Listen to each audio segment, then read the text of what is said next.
Hi guys, welcome back to Rumour Ramblings. You're here again with 2/3 of the Totally Legit Soccer team. I'm Tom. And I'm Fred. Today, we're going to be giving you all of the juiciest gossip from the football grapevine, so let's get straight into it. The Telegraph are saying that Red Bull Leipzig are actually looking to hijack Man United's bid to appoint Erik Ten Hag as their new manager. What do you make of that, Fred? Well, I don't see it happening, but I can see why they're going for it. RB obviously lost their manager, Nagelsmann, last season to Bayern Munich. And the stuff that Ten Hag has done with Ajax, you could see probably more adaptable to a team in Bundesliga.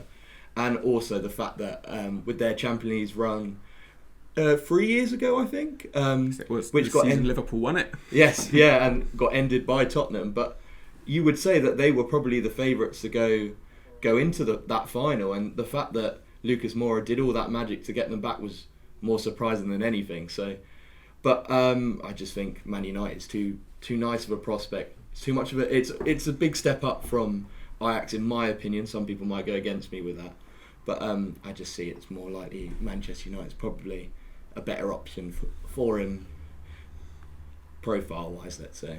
See, that's interesting. That's very interesting. And I get what you say in terms of profile.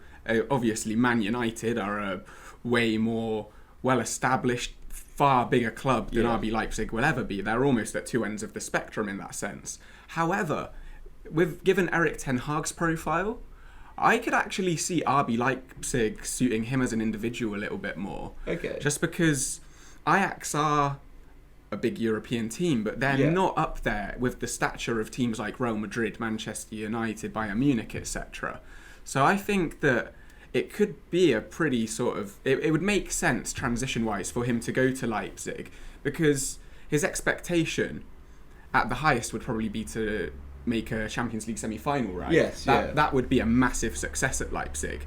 At United, if he's not winning the Prem or the Champions League in 2 or 3 seasons, that could be his reputation as a manager ruined. So just because of that, I think Leipzig, if I was Ten Hag, I'd go to Leipzig, honestly. Okay, yeah, no, I see what you mean. It's Manchester United have seen recently a reasonably toxic team for managers to go to. Now they're struggling at the moment. I feel they need to just get this manager in now, through the door, and ask any Man United fan, Ten Hag is the person for them.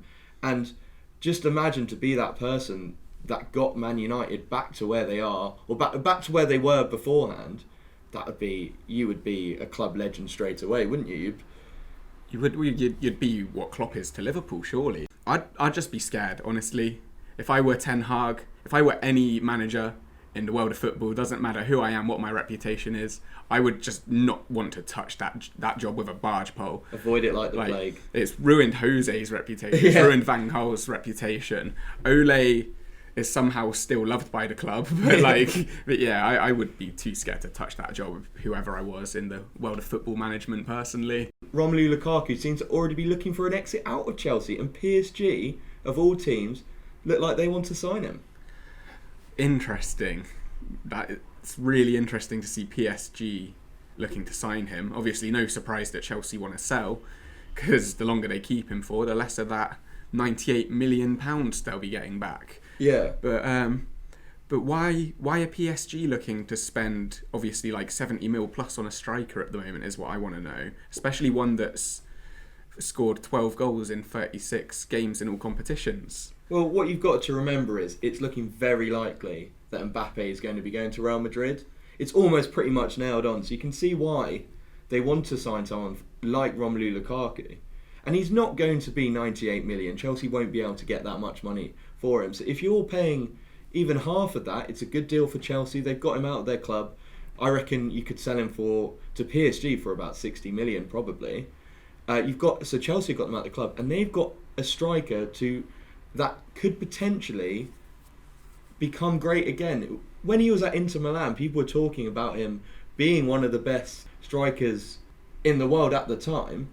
And you've also got to remember that he would be playing in a smaller league per se, and against lesser teams, he could easily become the top goal scorer in the league and become a club hero there. I mean, you do make good points, actually. You do make good points, especially on the transfer fee side of things. Like, yeah, I do reckon Chelsea could get probably 75 mil for Lukaku from PSG specifically, actually. But they still have Icardi in their ranks. And I've not really heard much about whether he's going to stay or go, but why spend however many million on Lukaku when you have Icardi just there, ready to go? Well, I feel the thing with Icardi is he's not a very liked player. Like, you see all these stories coming out about him rushing up the dressing room. Obviously, sounds a little bit weird saying that and now talking about Romelu Lukaku with the stuff he's done with Chelsea this season. But I just feel that when he's a big name, he'll sell shirts. People will love him if he starts scoring. And also, it's a good deal for PSG, who need to replace Mbappe, and a good deal for Chelsea, who need to get this player out their club. And on the topic of the Chelsea striker, they don't necessarily need to buy a new striker. They've got Havertz, who is on fire at the moment, and if they can keep Brozier, he could be a great striker for Chelsea in a few years' time. Yeah, it's exactly that, really, though. Like, Icardi riles up the dressing room, not necessarily the best character. Whether they kept him or not, Lukaku could definitely be at risk of doing exactly the same thing. Like, what's to say Lukaku isn't going to go to PSG and 2 months into it be like, oh, well, it's not quite Milan, is it? Like, who knows? I don't know. I'm personally just fed up of seeing PSG throw tons of money at, like, 28-year-old plus players at this point. It's just getting ridiculous, man. Who else are they linked with at the moment? Conte, Pogba. They're not linked with anyone under 25. Cristiano Ronaldo. Yeah, exactly, man. I'm not really sure where they plan to go and how they plan to win a Champions League by just buying players that aren't flops per se, but players that really haven't shone in the way that they should at other clubs. Like, how is that going to work for them? Yeah, no, I see what you mean. It is a risk, but let's be fair, PSG don't really look into all of that. They see a big name and they sign them. That's pretty much it. Leonardo's playing Football Manager. Do you see Romelu Lukaku helping PSG win the Champions League more than Mbappe should have done? No chance. Honestly, going back to Icardi, I'd say Lukaku gives them maybe a 5% more chance than Icardi would of winning the Champions League. They're not winning the Champions League. No, not unless they buy some young talent and shape the squad up and build it up as a proper team, not just a bunch of superstars running around trying to be the top dog and playing for ego. That's what 100%. PSG need. The Mirror are reporting that Manchester United and Arsenal have both joined the race for Benfica striker Darwin Núñez. And the 22-year-old has scored 24 goals in 24 games in the Portuguese league this season. So surely that could be an amazing signing for either of those two clubs. 100%. And also, what he's done in Ligue NOS, also he's done in the Champions League, scoring 5 goals as well, which for a team like Benfica, it's a great result. I can see this one really coming down to who gets Champions League football, really. You would argue maybe Arsenal are more in the Champions League shots than Man United, who are dropping fastly down the table. Plummeting, yeah. But I can see it coming down to who gets Champions League football if either of them do. Who do you think needs a striker more? Probably Arsenal, but I can see the links to both. Like, they are definitely both in need of a striker. Like, Man United have got Cavani on the way out, probably Ronaldo on the way out, and like whether or not he's good for the club is a whole debate in and of itself. Greenwood's suspended. Yeah, we won't Rashford's talk about that. maybe off to Newcastle or something. I don't know. I've seen links. He's been linked to Arsenal. Oh yeah, there you go. Maybe United snatch up Núñez and Rashford goes to Arsenal. But yeah, they definitely could both do with a good striker. But Arsenal also got rid of their top goal scorer last season in Aubameyang. That's true. And Lacazette this side of the year has only scored 1 goal, and that's been from the penalty spot. So it's not great for Arsenal either. No, it's really not, actually. It's really not. I think they would probably benefit the most from the signing. However, I'm reading here that Goal are reporting that Benfica are actually after about the same money they got for João Felix if they are to sell Núñez. And if that is what it comes down to, I'd say United probably have more chance of meeting that transfer fee. Dortmund striker Haaland doesn't look like he wants to go to Man United. Is that a real shock? It's looking like it's between Man City and Real Madrid, and Barcelona might also be out of the running. That's very interesting, actually. Not the Man United part, because as you say, that's hardly shocking. But I'm interested to see that Barcelona might be dropping out of the race. Possibly something to do with them signing Alba, Adama, and Ferran Torres in the summer. Do you reckon? Oh, 100%. It's got to be something to do with that, because Barcelona have to go in for a player like this, especially if a rival of them, Real Madrid, look like they're going in for Mbappe. That looks pretty much signed on. And then Haaland up top as well. Best team in the world, that, surely. Surely, yeah. Return of the Galacticos, I would say. Vinicius Junior as well. He's there. That would be a fearsome front three to see next season. Vinicius, Mbappe and Haaland in the middle. On the flip as well, Haaland at Manchester City. Who wins the league if Haaland goes to City? No one can challenge them then. And again, the Mirror are reporting that 3 Italian clubs, Roma, AC Milan and Juve, have all joined the race for Lord Lingardinho when his Man United contract expires this summer. I don't think that's a bad shout. Jesse Lingard isn't getting enough game time. That's fact. When he was at West Ham, he was incredible. No one thought that was going to happen, did they? And the fact that Ollie sold him the dream, saying, right, we need you to stay. You're an important part of the club. And then he didn't even play him half the time. Is criminal. He should have got out of that club as soon as possible. He's 29, did you say? Yeah, he's 29. He's no longer that young talent that he's been for all these years. He needs to go somewhere and prove himself. And even pushed to be in the England squad. Yeah, agreed actually. And there's no reason really why he couldn't be in the England squad. Apart from game time. Yeah, I mean if he were at like Roma or AC Milan, definitely, maybe not Juve, but he'd definitely start all the time at the other two. And yeah, like how strong is England's midfield really at the moment? Like we've got Ward-Prowse, Henderson. I mean CDM role's pretty strong, but like there's definitely a space for Lingardinho in there somewhere. There's potential, possibly. I'd be surprised if he started, but there's definitely room for him. It depends where you play Mount and Foden and all that lot as well. It does. And we've got Bellingham as well. It's a difficult one, but he should at least be in the running, I think.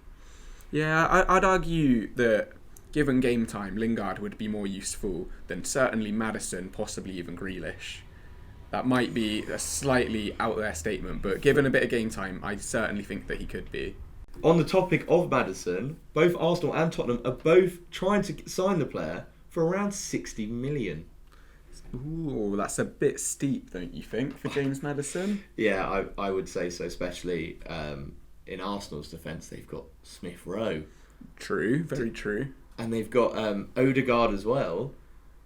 They're both, in my opinion, both better than Maddison. Yeah, I'd certainly rather have Smith Rowe than James Maddison in any team. So Tottenham don't really have very many midfielders or high quality midfielders at the moment, I wouldn't say. So I could see Maddison being a good move for them. Yeah, they don't really have any creative midfielders. Like Højbjerg's a good player for sure. They got Kulevetsky, didn't they? They signed him this January. I see him as more of a winger though, right? Surely Leicester are a bigger club than both of those teams anyway. Not this season. So if you're judging it on this season, then no, Leicester are out the running for top 4, I would say. Well, I'm judging it on most recent Premier League title won. That's probably the better way to do it. But I don't know. I don't think Maddison is worth 60 mil anyway. That's just the England price tag. If you're English, it's true. Another 20 mil on the player, isn't it?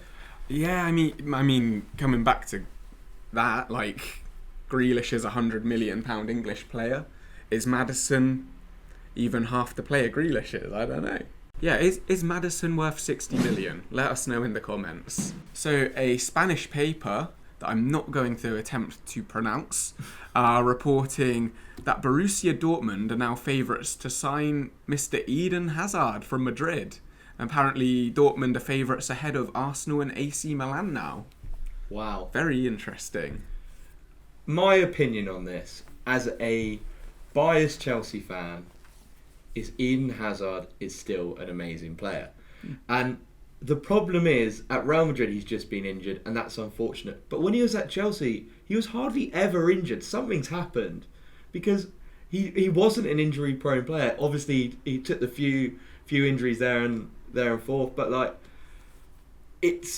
I feel if you can get him back and running, he's going to be an amazing signing for you.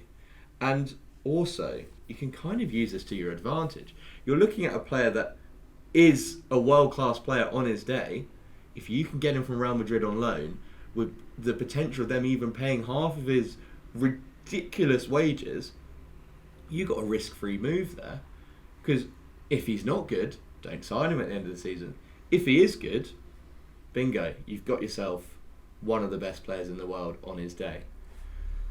I think there's a lot in that, actually. I mean, look at Felipe Coutinho at Villa. Like he was done for. He was past it at Barca, or so everyone said. But all it took was a loan at a team like Villa. Yeah, I'd say he's probably one of the best January signings that came to the Prem this winter. Oh, 100%, yeah. Yeah. Why not the same for Hazard? Honestly, why not the same for Hazard? I'd like to see him at Dortmund, to be fair, especially playing with Torgan. That would be quite nice to see. That would be nice. I don't want him anywhere near Arsenal. Neither, only because I agree with most of what you just said. I think Hazard to Arsenal would be a dangerous signing. I think it would upset many fans. Yeah, and even as a Liverpool fan, I don't care for all of this London club beef, but it would just be threatening to see Hazard actually at another Premier League team and competing. I want him back at Chelsea. I think, why not get Hazard back? He was amazing for us, and he loves the club. He doesn't love Real Madrid, does he? I wonder if you asked him now if he would have gone, wages aside, let's say, if he would have actually left Chelsea. Maybe I'm just being romantic. Hey, it's a romantic game, Fred. That's what it's all about. So, you may have noticed there were a lot of reports coming out yesterday evening. That's Sunday evening. That Roman Abramovich is looking to supposedly buy Valencia Football Club in Spain, as if he's somehow forgotten that most major European governments are putting sanctions on him at the moment. So that's really interesting. With what money? I thought he wasn't allowed to have any money, pretty much. Well, yeah, it's like, has he just forgotten that or something? Or he's been sanctioned in Spain. Yeah, definitely. Most definitely. Let's be fair. Controversial figures in football. They kind of get away with things, let's say. I'm not going to go into any details, but if you even look at what's happening at Chelsea at a lesser scale, the Ricketts family, about all the allegations about them, and not even allegations, have been proven true, buying Chelsea Football Club, you can see this one slipping through, can't you? Yeah, definitely. Money talks. Yeah, well, especially in our game, for better or for worse. One thing that could be worth noting is that if it's genuine and legit that he's trying to buy another football team, he is probably going to sell Chelsea, right? Oh, 100%. Chelsea will not be owned by Roman Abramovich. That all the rumours you hear about maybe he's going to keep it, it's not going to happen. For Chelsea fans that want it to happen, I'm on the opinion that this needs to happen. He needs to sell the club for obvious reasons. But he's not going to be Chelsea owner. But we need to make sure it's not the Ricketts. As all the stuff, just look into it, you'll find out. Cool. Well, you were talking about Liverpool being so successful, which obviously they are. Well, one of your most successful players might be out your club. And I know we've spoken about this a lot, but come on, for us non-Liverpool fans, it's juicy to see Mo Salah leave the club. I'm not sure about juicy. I don't know if that's the word I'd use personally. Unnerving might be one I would use, but yeah, I think I've got to respect Salah at the moment for what he's just come out and said. Whether he is planning to stay or not, he's right. He's hit the nail on the head. Now's not the time to be talking about it. We're in a mad title race, which is still on with City. Very much. Still in the Champions League, basically in the semi-final now. And we're in an FA Cup semi-final. Can I just say we're recording this before Liverpool play their Champions League game? So it's very unlikely, but wouldn't it be amazing if they got knocked out now? Yeah, I mean, just put the score up here, I guess. And either laugh at me or respect me. But yeah, Salah's right. He's so right. Like, he shouldn't be talking about his contract. People shouldn't be asking him about his contract. People shouldn't be thinking about it. We should be thinking about worst case scenario. We might only have our best player for one more season. Let him do his thing. Let him talk on the pitch. Let him win us a few more trophies. And if he is to go at the end of the season, we'll talk about it at the end of the season. I think that is the bottom line with the whole Salah thing now, to be honest. So, sorry, yeah. We've been on about it a lot, but I actually do want to ask you, do you think Salah's staying? I don't know. I really don't know. It's like, I want him to. Obviously, I want him to, but... Do you think it would cause more problems than... I would. So, in a situation where the only options are Salah staying and completely ruining Liverpool's wage structure, and Salah leaving because he won't take less money than he thinks he deserves or whatever, I would let him go. Okay. I would rather keep the club structured in the way that it is and the way that has worked since I would say that to an extent our structure has worked ever since Klopp came in, even before he started finding glory. But that's also before we signed Salah. I think we should just stick to Klopp's values. Klopp's values are ultimately more important than any individual player, whether it's Mo Salah or Takumi Minamino or anyone in between. Like, yeah, that's the way I see it, I think. Mundo Deportivo in Spain are reporting that Marco Asensio looks to be on his way out of Real Madrid this summer, with AC Milan and Tottenham leading the race to sign the 26-year-old. I think that could be a very good signing for Tottenham, for sure, actually. Imagine a front three of Son, Kane and Asensio playing together. It is very exciting, especially if they can keep Conte at the club, which actually we spoke about it before about it looking unlikely he will, but now with the change of results they're getting and the likelihood they could get top four, and I think they will get top four, Conte could do bits with that team. Is it too early to say they could push for a title with a team like that?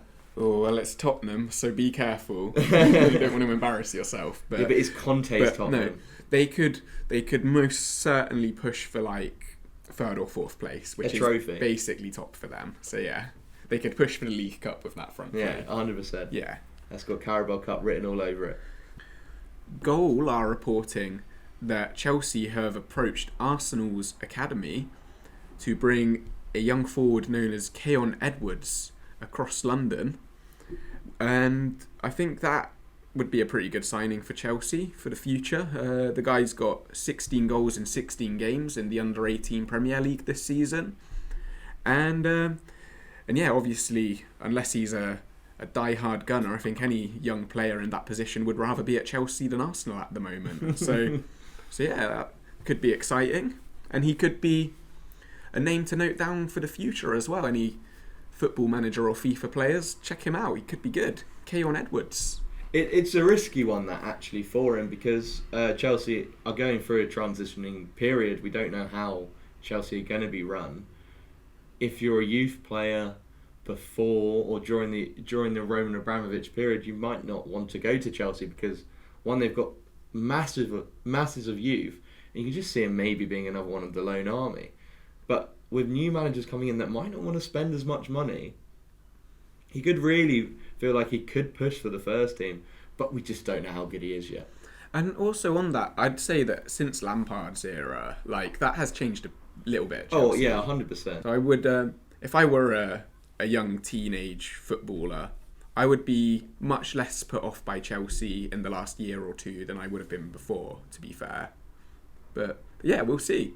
We'll see. Shame for Arsenal, I guess, if they lose the talent. So, I think that's all we've got time for today, guys. This has been Rumour Ramblings. I've been Tom. This has been Fred. And yeah, hopefully we'll see you next time on the next episode of Rumour Ramblings. And don't forget to like and subscribe and search for us on Facebook, Twitter and Instagram too.